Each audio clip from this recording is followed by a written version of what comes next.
All right, so we're back in the saddle here and just plugging our way along to the south. In a second here, very shortly, the pedaling is going to get a little bit more interesting because the ballast is going to get a little thicker and it's going to get a little bit more difficult to kind of plow through. I don't know why there's this section kind of in the middle here where there's a crap ton of ballast.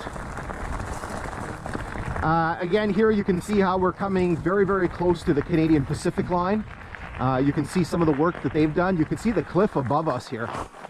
I'm guessing that wouldn't have been blown out or basically blasted, but you can see there was a lot of blasting work here, right just kind of at the base of it. And you can see all of the retaining work that they've done there to keep rocks and things like that off of the grade. So here you can see an example of one of these rocks that come down. This rock is very soft and erodes very, very easily. Okay, so I'm going to zip you ahead a little bit to that corner there, and this corner is kind of one of the tightest the corners in the area.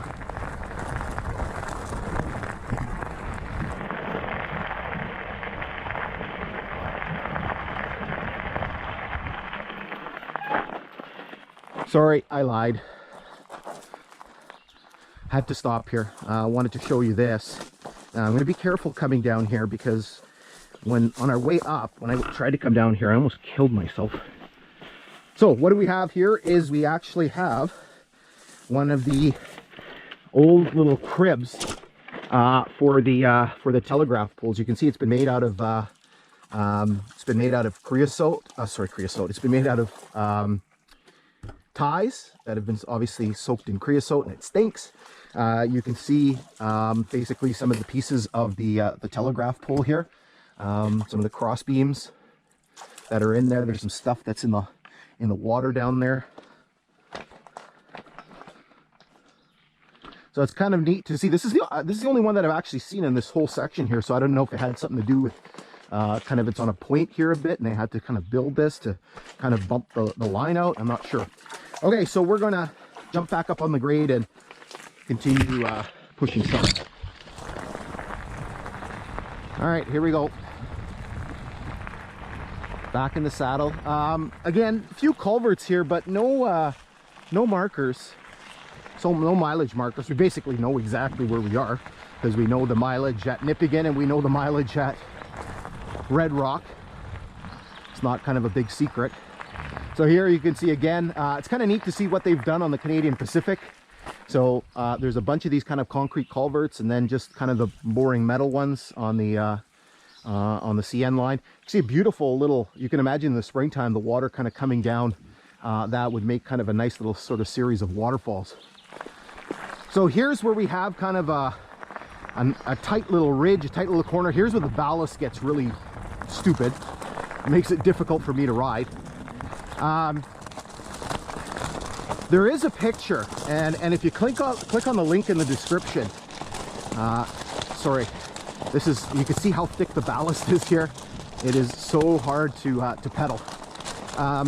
If you click on the link in the description, you'll see some information for Red Rock, and you'll see a picture here that was taken from the Canadian Pacific, actually one of their old passenger trains, the Canadian, and it basically shows the grade in this area. And so you'll see basically part of the train, and then you'll see the Kinghorn tracks. So it's kind of a neat little perspective. So again, you can see the cliffs here, and a good chunk of this would have had to been blasted out by Canadian Pacific when they built in the 1880s. And you can see all the work that they've had to do here. You can see all of the netting to keep rockfall from ending up on the tracks. Again, you can see the beautiful view of the river, and as it opens up into Nipigon Bay.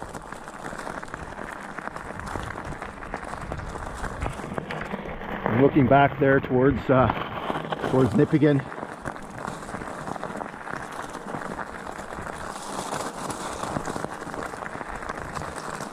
You can see the very interesting arrangement with the poles, with the telegraph poles here. I've never seen that before. Man, this ballast is terrible.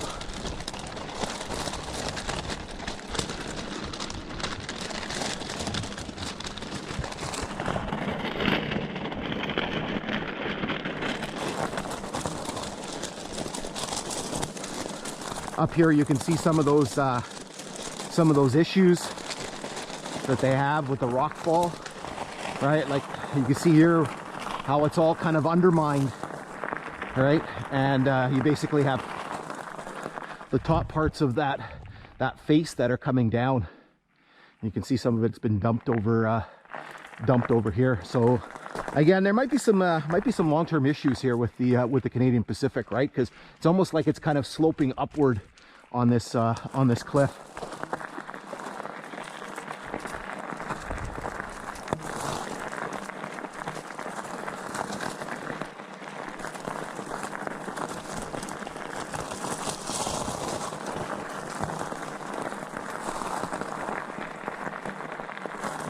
Again, we get a much better view here of the river and the bay. There's somebody out fishing. You see all the nice red colored rocks.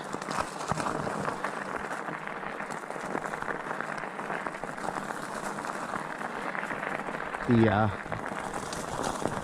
prerequisite graffiti on everything.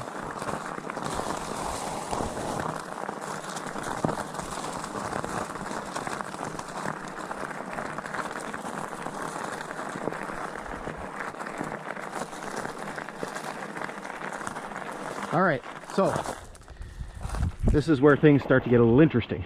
So you'll notice, and we've seen examples of this before, so places like on Pidgeotawabik or Orient Bay. So what they've done, as the bay kind of opens up, and obviously you know, there's more room for the wind to blow and stuff like that, so obviously erosion was a big issue. And what they've done, and you're going to see this all the way down, you can see Red Rock just around the corner there, so we're inching our way close to Red Rock. They've dumped all of these old concrete ties in the water. So this is one spot here, and just up ahead you're going to see where it's just like continuous for, like, you know, hundreds of feet, where they've dumped all these ties in here to kind of, as it's basically a very expeditious way of kind of reinforcing the grade, right? You've got all these concrete ties that you don't know what to do with. They're all garbage. You pulled them up from somewhere, and so let's just dump them in here and use them as kind of a retaining wall for this section of line. Okay, so we're going to hop back on the bike, and we're just going to continue plugging our way here to the south. All right, so we're back pedaling here, just plugging our way south towards Red Rock, alongside the river.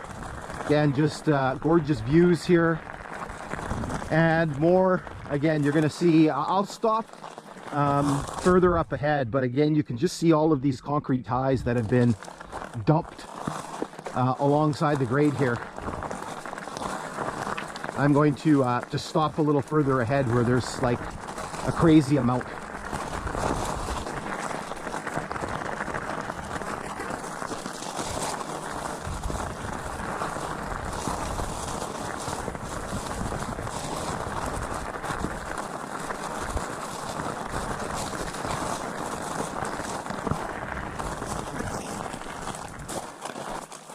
All right, so I'll walk you through this little section here.